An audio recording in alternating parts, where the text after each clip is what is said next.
આવું બધું હું કહેતો રહીશ, પણ એક વસ્તુ છે કે વિડીયો મારો તમે જોવ છો તો લાઈક કરજો, શેર કરજો, સબસ્ક્રાઈબ કરજો, હો, તો મને આનંદ આવે. જય માતાજી. હવે યુટ્યુબના માધ્યમથી કમેન્ટમાં એવું આવ્યું હતું કે દાદા તમે આજે શરીરની અંદર ભુવાઓ, અમુક માણસો, અમુક વ્યક્તિ જે ધૂણતા હોય છે એ ધૂણવાનું કઈ રીતે આવે છે, તો એ વિશે જરા જાણવું છે અમારે. તો હું તમને મને જે ખબર છે એ કહું છું, બરોબર. એક તત્વ છે જે તમે શ્વાસોશ્વાસની ક્રિયા ચાલુ હોય તમારી, શ્વાસ લેતા હોય એમાં પ્રાણ ચેતના તમારી પોતાની હોય છે. તો એની હારે કોકટેલ મિક્સ થઈ જાય છે તત્વ, એને હિસાબે ધૂણવાનું આવે છે. નાળી એનાથી ખબર પડે, નાળી પ્રયોગથી ખબર પડે. અમુક અમુક તત્વો ક્યાં ક્યાં દેવી શક્તિ હોય, ક્યાં ઉર્જા હોય છે, કઈ રીતે તમારા શરીરની અંદર આવે છે, પછી અંદર આવી અને અમુક વસ્તુ બોલી જતા હોય છે. એ જે વ્યક્તિ ધૂણતો હોય છે એને યાદ નથી રહેતું, બરોબર. એ લોકો પિતૃ માની બેઠા હોય છે, કોઈ વળગાડ માની બેઠા હોય છે, કોઈ માતાજીની દિવ્ય શક્તિ માની બેઠા હોય છે, બરોબર. પણ હોય છે, ધૂણે છે ઘણા, બરોબર. પછી અધૂરું ધૂણતા હોય છે, બંધ થઈ જાય, આગળ બોલી ન શકે. પછી એના કુટુંબિક ભાઈઓ બધા બેઠક કરી અને પૂછવાનું કરતા હોય છે કે કોણ છે એ કરતા હોય છે, બરોબર. તો આ વસ્તુ અત્યારે ઘણા માણસો અધૂરું ધૂણતા હોય છે, પણ જ્યારે ધૂણવાનું આવે ને ત્યારે એનું કન્ફર્મેશન કરાય, બરોબર. કે એના આગળ એનું જે કાંઈ હોય એને યાદ છડાવાય કે ભાઈ તું કોણ છો, આ શરીરની અંદર ક્યાંથી આવ્યું, શું કામ આવ્યું, બરોબર. તારી હું અધૂરી ખાઈશ પૂરી છે, બરોબર. આવું બધું આપણે પૂછવું પડે. જો દિવ્ય શક્તિ હોય તો એ તાત્કાલિક હોય છે, પણ દિવ્ય શક્તિ ન હોય ને કોઈ ભટકતું આત્મા હોય તો શરીરની અંદર એ પ્રવેશ કરતી બોડી પણ ન શકે, કારણ કે એ પોતે મૂંઝાઈ ગયેલી આત્મા હોય છે, બરોબર. પોતે સક્ષમ આત્મા નથી હોતી. જે સક્ષમ આત્મા હોય ને એ શરીરમાં આવીને પડકારા કરે, ખોખારા મારે, પૂછ્યું મળે, પૂરાનું નામ લે, કુંદન તરીકે નામ લે, બરોબર. પછી એની હારે જે બીના બની હોય એ પણ એ વાત કરતું હોય છે, બરોબર. એમાં કન્ફર્મ કરાય કે ભાઈ એક્સિડન્ટથી મર્યો હોય, બરોબર. તો એને પૂછાય કે ભાઈ તું કઈ રીતે ખોરદન થયો છો, તો તું કઈ રીતે મર્યો છો, તો કે હું એક્સિડન્ટથી. તો એક્સિડન્ટ થયું હોય તો કઈ ગાડીથી થયું છે, તો કે ફલાણી ગાડીથી. તો કે ગાડીના નંબર શું છે, એ ગાડીના નંબર આપે તો આપણે એની ખાતરી પણ કરી શકીએ, 5% વિશ્વાસી બેસી શકે, બરોબર. કન્ફર્મ કર્યા વગર કોઈ દેવનું કોઈ તત્વ ધૂણાતું હોય એ તત્વનું સાચું ન માની લેવાય, બરોબર. ઘણા બીજા કોકડા હોય ઘૂસવાતા હોય છે, બરોબર. જેવી રીતે તમારા શરીરની અંદર તમારી આત્મા, તમારો ક્ષેત્રમાં, તમારા શ્વાસોની અંદર પ્રાણવાયુ તમારું પોતાનું આવતું હોય તો બીજાની અંદર ઘરી જતું હોય છે, બરોબર. કોકડું ઘૂસવાય, ઘૂસ નથી થતી, આ બધી અમુક ઘૂસ થાય છે ને, એવી રીતે ઘૂસ થાય. મારા શ્વાસા હું લેતો હોય તો એમાં બીજાના પ્રાણ ચેતના આવી જાય, એ પણ ઘડીક રહે, બરોબર. પણ આપણા કોળ ગોત્રનું હોય તો એ અંદર આવ્યા કરે, હેરાન કરે. આ ધૂણવાની જે માણસોને આવે છે એ પછી ધૂણવામાં અમુક માણસો જે તત્વ ના બોલી શકતો હોય તો પાત્ર બોલી નાખતો કે હું ફલાણું, એટલે હાસું ન માની જાય, બરોબર. પાત્રથી કાંઈક બોલાય છે, ધૂણવાવાળી વસ્તુ કાંઈક હોય છે, બરોબર. બે વસ્તુ મેચ ન થતી હોય તો એનું કન્ફર્મેશન કરવું પડે. પછી ઘણી વાર ખબર ભુવા લોકો અમુક દાણા જોતા હોય છે, પાટ માંડી, એમાં એ લોકો કન્ફર્મેશન કરવા હાટું જાય છે કે ભાઈ આ કન્ફર્મ કરવું કે આની અંદર શું છે, એવી રીતે જોઈ અને કન્ફર્મ કરે. પછી આંખી મિસાવી અને એને ચિતવે અને એને ચોઈસ કરે, પછી બતાવે, બરોબર. પણ આપણે સીધી સરળ વાત કે ભાઈ તું છો કોણ, કોની આત્મા છો, તું કોની ચેતના છો, તું કોનું પ્રાણવાયુ છો, બરોબર. દિવ્ય ગતિનું હોય, દેવ ગતિનું હોય તો આવીને કહે, પિતૃ ગતિનું હોય તો આવીને કહે, ભૂત યોનિનું હોય તો આવીને કહે, એટલે એ ન કહી શકતો હોય તો આપણે એને થોડુંક સપોર્ટ કરવા પડે, બરોબર, લાગણીથી બોલાવવા પડે. એને તું ઊંધું ન કરાય, એને શાંતિથી બોલાવી બેહાડીને કહેવાય કે બધું કોણ છો, હું કામ આવી છો, બરોબર, શરીરની અંદર હું કામ આને મેન્ટેલિટી ખરાબ કરશો, બરોબર, આવું પૂછવું પડે. કદાચ માનો કે દારૂ પી કોઈ વ્યક્તિ મરી ગયો હોય ને કુટુંબિક હોય, ભાઈ દીકરો થતો હોય, બાપ થતા હોય, તો પછી એ આવતા હોય તો દારૂની નશામાં મર્યો હોય તો એ દારૂની નશામાં એ આત્માની તત્વ છે એ બોલી ન શકતું હોય, બરોબર. કોઈ મૂંઝાઈને મર્યો હોય, કોઈ પાણીમાં ડૂબીને મર્યો હોય, તો એની આત્મા આપણા ઘરે પિતૃ અવગત્યમાં આવતી હોય તો એ જટ દેરાના બોલી ન શકે. મોસ્ટ ઓફલી ઝાઝા ભાગે કોઈ પરની અંદર ભણવાનું આવે તો એ અધૂરું જ હોય. શું કામ? કારણ કે બોલી નથી શકતો ને માણસો કે બોલતો નથી. એટલે આપણે બોલે ક્યાંથી? કારણ કે એ ભૂંડી પર હેરાન થઈને મર્યો છે, મૂંઝાઈને મર્યો છે. એટલે એ આવે તો પેલા એને લાગણી ઉત્પન્ન થાય એટલે એની હારે એને રોવાનું આવે. ઝાઝા ભાગે એ લોકો રોતા જ હોય છે, સમજે, શરીરનું જ્યાં લગી એનું નિવારણ ન થાય ત્યાં લગી એ રોતા હોય ને એ જ આપણે હાઈ લાગતી હોય, સમજે, આંખમાં જળજળી આવી જતા હોય, બરોબર. એટલે આપણે સુખી રીતે રહેતા હોય એટલે એ આપણે હેરાન નથી કરતા, પણ એને દુઃખ લાગતું હોય છે ને, એટલે એ આપણે એના શરીરની અંદર ધૂણવાનું આવતી અધૂરું આવે. શું કામ આવે? કે બીજા દેવી દેવતા છે ને એને ડર લાગતું હોય છે, સમજાય. એ સક્ષમ નથી ને સક્ષમ આપણે કરવા પડે, એને પ્રોટેક્શન દેવું પડે. મેલડી મનોમાં કાળીનું અથવા XYZ દેવનું એનું પ્રોટેક્શન દેવું પડે, ત્યારે એ સક્ષમ થાય, ત્યારે આપણે અમે બોલી શકીએ. પછી બોલવા પર મજબૂર કરીએ કે આપણે ડાયરેક્ટ તાબડતોડ બોલી ન શકે, બરાબર. ઘણા વ્યક્તિ તો મેં એવા જોયા છે કે ભાઈ આ નિવારણ થઈ જાય તો અમે એનું આમ કરશું, તેમ કરશું, ઓલું કરી દેવું, પેલું કરી દેવું, અમે બેસાડશું, અમે પ્રાસીજન હરોહર કરાવશું ને આવું બધું અમે કરાવશું, બરાબર. પણ અમારું કામ પહેલાં એનું કામ થઈ જાય પછી એનું કામ કરે, પછી એનું કામ થઈ જાય પછી વરાનું ભૂલી જાય, પછી પાછો ડબલ નડે. એ કોકડા પછી ડબલ વાર ઘૂસવાય, સમજાય. એટલે જે વસ્તુ નીતિ નિયમ છે એ તો રાખવા જ પડે છે, સમજાની વાત. પછી ઘણાને એવું હોત થાય છે કે ભાઈ અમારા કુળમાં કોઈ કુળતર નથી, કોઈ શિકોતર નથી, કોઈ દેવી દેવતા નથી, કોઈ મઢ નથી, અમે એમનામાં જીવન જીવીએ છીએ, અગરબત્તી આડે ભળે માનીએ છીએ, ઈશ્વરનું નામ લઈએ છીએ, બરાબર. તો પણ એમાં ચૂપી રીતે સસ્પેન્ડ રીતે એના બાપ દાદાની કમાણી પડી હોય એ પણ હોય છે, બરાબર. એ લોકોને ખબર હોતી નથી. તમને ખબર હોય તો ભણે ગણીને એજ્યુકેટેડ માણસો બની જાય છે, એની વાહણે ઈશ્વરી ગતિ હોય છે, નોકરિયાત હોય છે. ઘણા માણસો હાઈફાઈ નોકરીઓ કરતા હોય છે, બરાબર.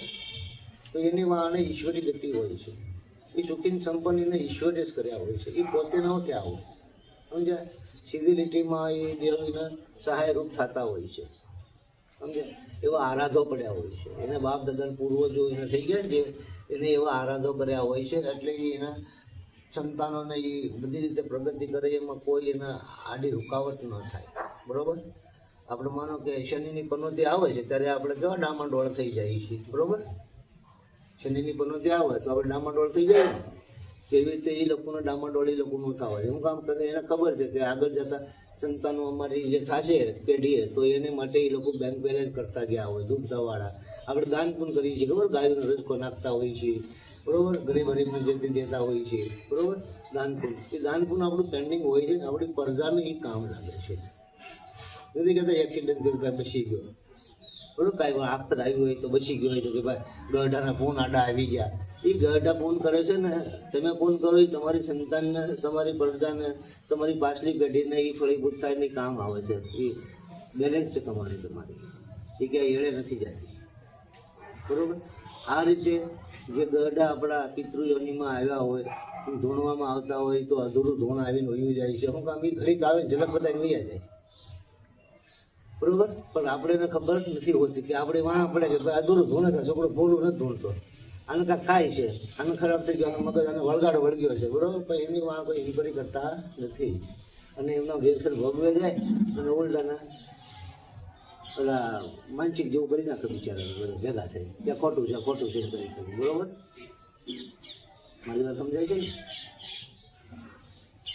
બીજું એ કે તમે જેવું આરાધી દેવ રાખો આટલું તમને ફળીભૂત થાય. તમે એમના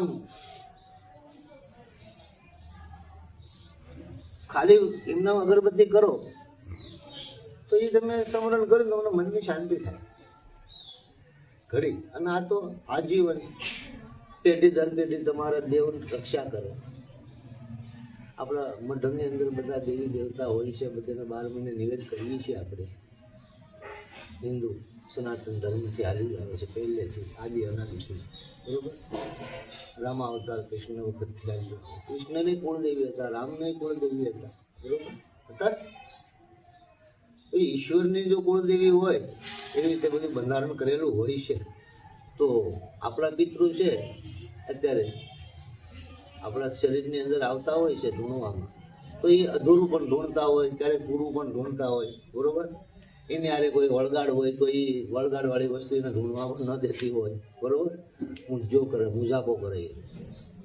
પછી એ પડી પણ જાય, ઓહટા થઈ જાય. તો દેશી ભાષામાં કહું ઓહટા થઈ જાય, પડી જાય, બરોબર. પછી એને પાણી છાંટે અથવા અગરબત્તીને ધૂપ આપીને આમ કરે તો એને સારું પણ થઈ જાય. જોયું છે ને ઘણી વાર, બરોબર.